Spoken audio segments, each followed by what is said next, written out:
দেৱী লক্ষ্মী আৰু মাতা পাৰ্বতী দুয়োকে তেওঁলোকৰ স্বামী ক্ৰমাৎ ভগৱান বিষ্ণু আৰু ভগৱান শিৱৰ সমকক্ষভাৱে পূজা কৰা হয়।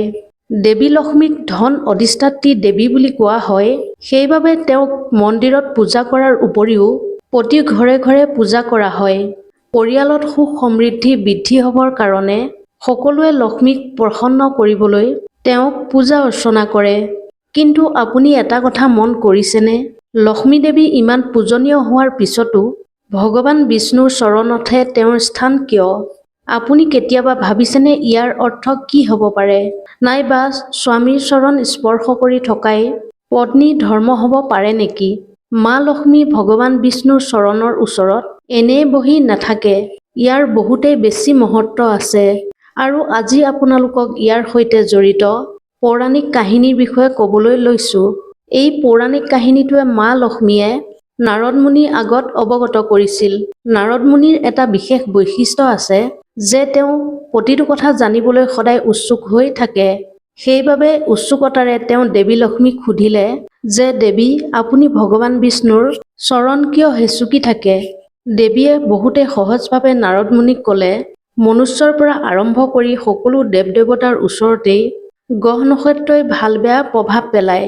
তেওঁ ভগৱান বিষ্ণুৰ চৰণ হেঁচুকি থকাৰ মূলতেই হ'ল এই গ্ৰহবোৰৰ বেয়া প্ৰভাৱ শেষ কৰা। আচলতে এগৰাকী স্ত্ৰীৰ হাতত দেৱতাৰ পৰম পুৰুষ বৃহস্পতিয়ে নিবাস কৰে আৰু পুৰুষৰ ভৰিত দৈত্যগুৰু শুক্ৰাচাৰ্যই নিবাস কৰে। এনেকুৱাত যেতিয়া পত্নীয়ে নিজৰ স্বামীৰ ভৰি হেঁচুকি থাকে, তেতিয়া গ্ৰহৰ বেয়া প্ৰভাৱৰ পৰা বাচি থকাৰ লগতে ধন সম্পত্তিৰ যোগো প্ৰাপ্ত হয়। ভগৱান বিষ্ণুৱে লক্ষ্মী দেৱীক নিজৰ প্ৰেম ভক্তিভাৱৰ বলতেই লক্ষ্মী দেৱীক নিজৰ বশত ৰাখিছিল। লক্ষ্মী দেৱী সদায় তেওঁৰ লগতেই থাকে, যিয়ে সদায় সকলোৰে কল্যাণ হোৱাটো বিচাৰে। বিষ্ণুৰ ওচৰত থকা লক্ষ্মী দেৱীৰ বহুতো ধন আৰু সম্পত্তি আছে। ভগৱান বিষ্ণুৱে ধনৰ উচিত প্ৰয়োগ জানে। সেইকাৰণে মহালক্ষ্মীয়ে বিষ্ণুৰ চৰণত তেওঁৰ দাসী হিচাপে স্বামীক সেৱা ভক্তি কৰি আহিছে। মা লক্ষ্মীৰ ভগৱান বিষ্ণুৰ চৰণৰ ওচৰত থকা অন্য এটা কাৰণো পোৱা যায়। এই কাহিনীটো দেৱী লক্ষ্মীৰ বায়েক অলক্ষ্মীৰ সৈতে জড়িত হয়। তাই শান্ত সমাহিত লক্ষ্মী দেৱীৰ সম্পূৰ্ণ বিপৰীত আছিল। তাই চকু দুটা ওলোৱা, চুলিখিনি মেল খোৱা আৰু ডাঙৰ ডাঙৰ দাঁত আছিল। অলক্ষ্মীয়ে নিজৰ ভনীয়েক লক্ষ্মী দেৱীক লগ কৰিবৰ বাবে প্ৰায়ে তালৈ গৈছিল। কিন্তু তাই প্ৰায়ে সেই সময়তহে লগ কৰিবলৈ গৈছিল যি সময়ত দেৱী লক্ষ্মী আৰু বিষ্ণুৱে একেলগে তেওঁলোকৰ ভাল লগা সময়বোৰ অতিবাহিত কৰিবলৈ লৈছিল।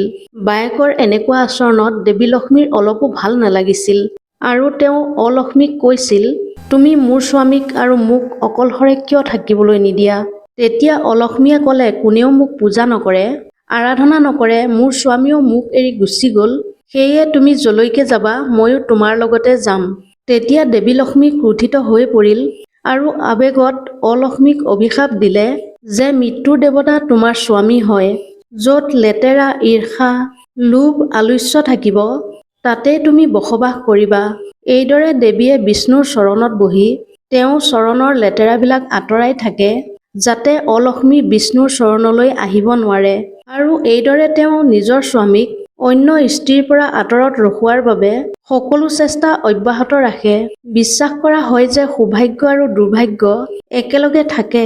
যেতিয়া আপোনাৰ ওচৰত সৌভাগ্যই লগ দিয়ে, তেতিয়া দুৰ্ভাগ্যও ওচৰতে থাকে আৰু নিজৰ বাবে সুযোগ বিচাৰি থাকে। অলক্ষ্মীও ঠিক এনেকুৱাই। তাই ঘৰৰ বাহিৰত ৰৈ লক্ষ্মী দেৱী আঁতৰি যাবৰ বাবে অপেক্ষা কৰি থাকে। য'তেই বেয়া মনোভাৱ থাকে তাত লোভ, ঈৰ্ষা, পতি পত্নীৰ মাজত কাজিয়া, অশ্লীলতা, ক্লেশ আৰু কাজিয়াৰ পৰিৱেশৰ সৃষ্টি হয়। তাতেই অলক্ষ্মীয়ে বসবাস কৰে।